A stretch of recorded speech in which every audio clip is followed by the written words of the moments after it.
Hey guys, welcome back to Puerto Rico Living, where every day is like your own vacation, and it really does feel that way. I want to talk to you now about, the big thing. I don't know if it's a big thing here. Maybe it is a big thing here. Um, Puerto Rico has decided to make their registration for the cars digital. And one of the things with that is that unfortunately, not everybody is a techie. And I don't mean a techie like you have to know coding, for your computer, but I'm talking more about understanding, right? How to upload things, how to um, pretty much upload things, because really what you're going to be doing is the following. All right. The Marbete, Marbete, is the equivalent of a registration, a car registration here in Puerto Rico.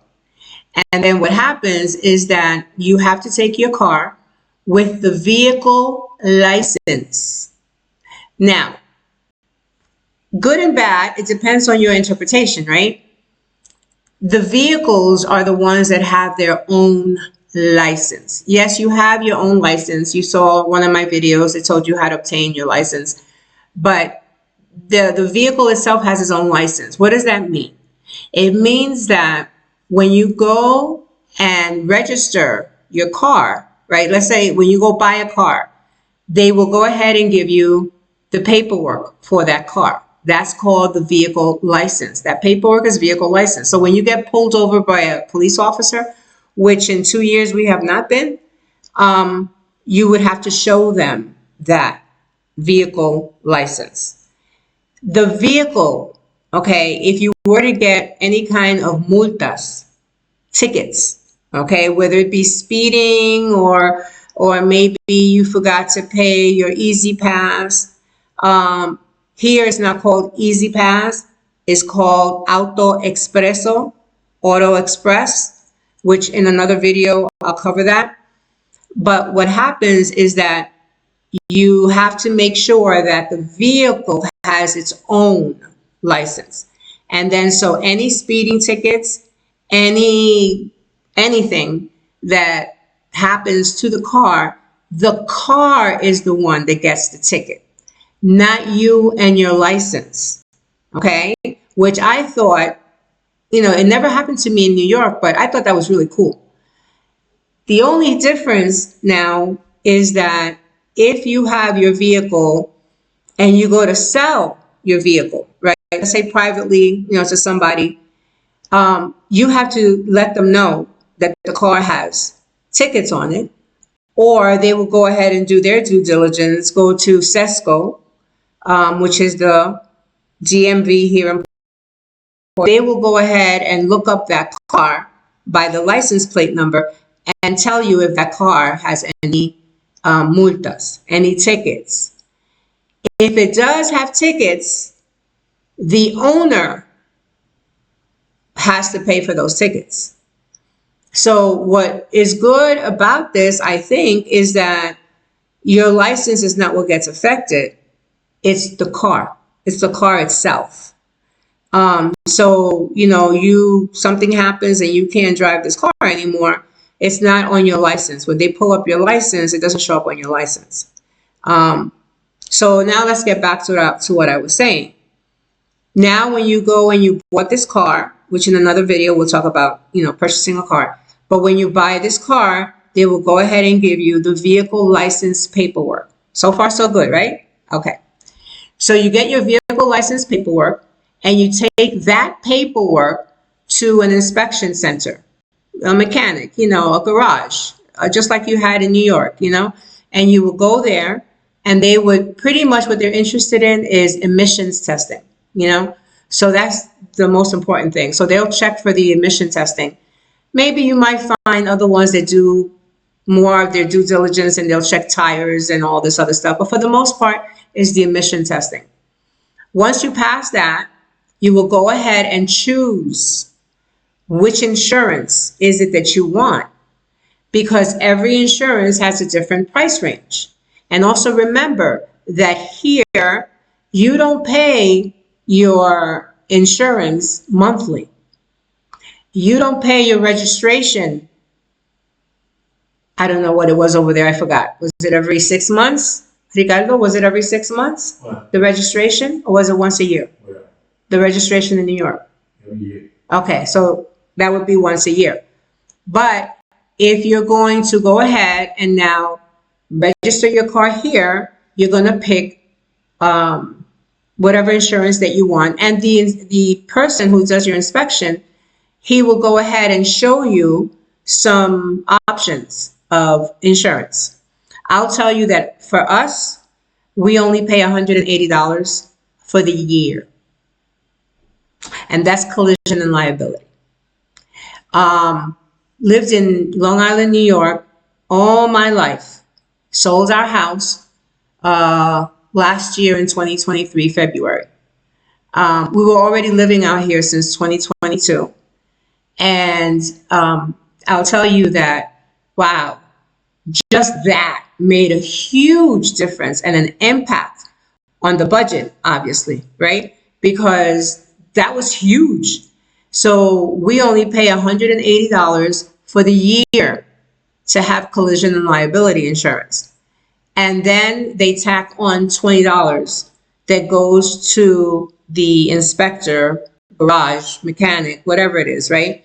That goes there. That's the fee that Sesco allows them to charge. They can't charge more than $20. So you end up paying $200 plus tax, $207, $208, $209. It's never more than that. And now you have your car for the whole year. And that's why a lot of times you'll find a lot of people that have 2, 3, 4, 5 cars, because you only pay for this, once a year. So think about it. You buy a car in February, you buy a car in June, especially if you have a business and that's how you want to do things. You buy a car in September. So the insurances are going to, they're not all going to be due at the same time.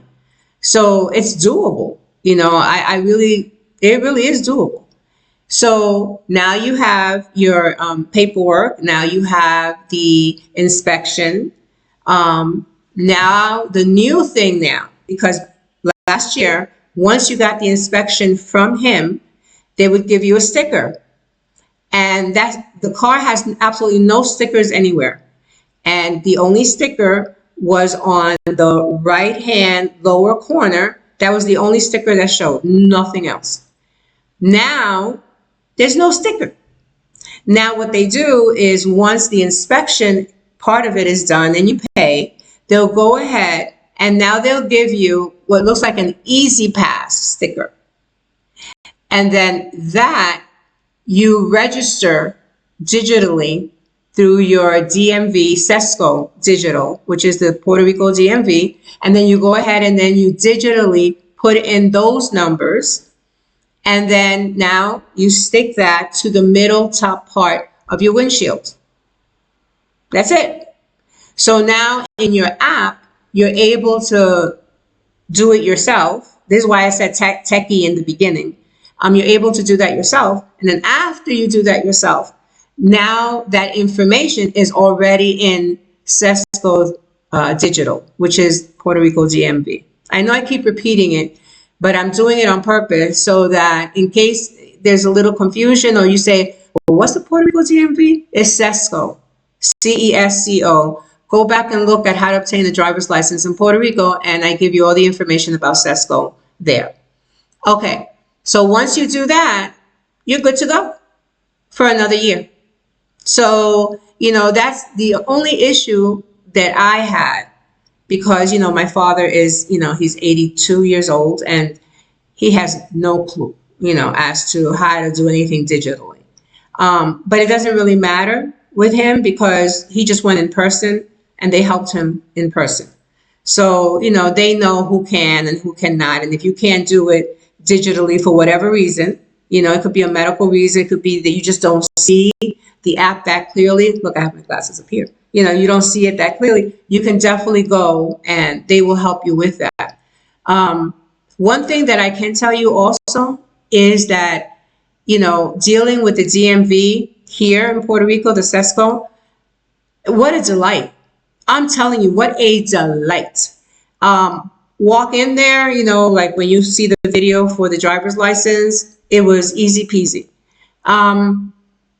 Anytime you have a question, once we finally established ourselves on the island, you know, we wanted to make sure that our driver's license, you know, showed that address, you know. So we went back. It took us maybe 15 minutes and we were out the door, you know, like there wasn't waiting for hours. There's no waiting for hours. That's why when I hear people say they waited for hours, I don't know what part of the island. I don't know. I can tell you that, you know, we are in the northwest of the island, so towards the mountains. And my father, he's down the coast, you know, the east. And even when went there, we had to visit a police department in Humacao, Humacao, which is not too far from where he is, to ask about, you know, the certificate of good conduct that was required. Again, to obtain your driver's license. Again, go back to that so you can understand what I'm talking about now. And then we went there. We've been all through this island and visited many places and never encountered any issues, any problems. I have videos that I'm prepping now on power supply here in Puerto Rico, talking about, you know, what we're doing, you know, with the power supply here in Puerto Rico. Yeah, again, I can only speak from our experience. I'm trying to be transparent. And as we go through the things that we go through, that you can understand it. So when you come here, you know, I wish I had had that, you know, where somebody was here and they were explaining things to me step by step, because that would have been very helpful. So, Marbete, your registration in Puerto Rico, you should be good to go. I will try to put information in the description, but if I do not, I think the video has explained everything. But if you have any comments on this video, you want more information, just let me know. If there's some sort of a video, you have a question and more people have the same question, I'll make a video on that. I just want you guys, when you come here, to enjoy the beaches and the sun and the culture and the food and the people, you know, and then we go do some dancing and some cocktails and some mojitos, you know, and we go, you know, it's called living, right? But for you to live, you have to understand what you have to do to live. All right. I hope that was helpful. I will have, like I said, other videos. Make sure you tune in, share, like, right? Comment, and make sure you hit that bell notification, because every time I put up a video, you'll be the first one to know and you'll know what to do. Okay? All right, guys. Love you all. Best of luck, and I'll see you the next time around. Bye.